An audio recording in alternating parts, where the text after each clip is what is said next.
Matapos ang pagsasampa ng kasong perjury ay muling iginiit ng kampo ni Vice President Sara Duterte na pawang walang basihan ang mga naging pahayag ni Ramil Madriaga sa kanyang affidavit laban sa Vice Presidente. Narito ang balita ni Naomi Perez.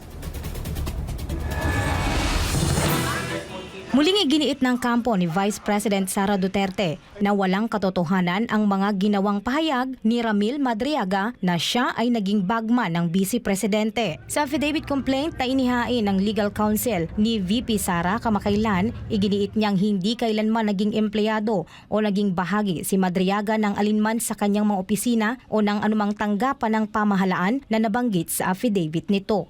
Yes, pinapatunayan ng complaint affidavit ni Vice President Sara na kailanman ay hindi naging empleyado o kahit anumang koneksyon nito dun sa mga opisina ni VP Sara mula sa Davao City Mayor's Office or local government, sa Office of the Vice President, sa Department of Education, pati na rin sa VP-SPG at pati na rin sa PSG dahil sinabi niyang miyembro siya ng PSG sa panahon ni Pangulong Duterte.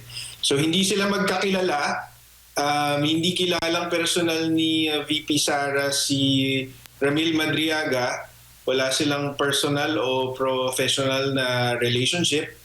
So imposible yung pinaparatang ni Ramil Madriaga sa kanya na inutusan daw siya na mag-deliver ng cash na including confidential funds daw at hindi rin totoo na binuo niya yung grupong Isip Pilipinas, yung Inday Sara. Sabi niya, Inday Sara is my President Pilipinas. Hindi rin po totoo yan. Ayon kay Attorney Salvador Paulo Panelo Jr., batid umano ng Vice Presidente ang katotohanan at naniniwala siyang marami ring Pilipino ang hindi naniniwala sa mga paratang ni Madriaga. Dagdag pa ni Panelo, ginagamit na umano bilang batayan sa impeachment ang mga pahayag na anyay walang katotohanan, kaya dapat itong seryosohin. Kaya nag-file si VP Sara ay dahil ginagamit ito sa impeachment na basehan para ipausad ang impeachment at yung ibang mga kongresista nga sinasabi na smoking gun ito. Pero ang totoo ay walang katuturan yung affidavit niya at hindi dapat paniwalaan. So kailangan ng seryosohin ito dahil nga kasama na siya sa impeachment. At syempre, ang impeachment kasi is isang proseso kung saan pwedeng tanggalan ng kapangyarihan ng isang duly elected official of government. So ngayong nakaka-apekto na siya sa will of the people, kailangan ng seryosohin to.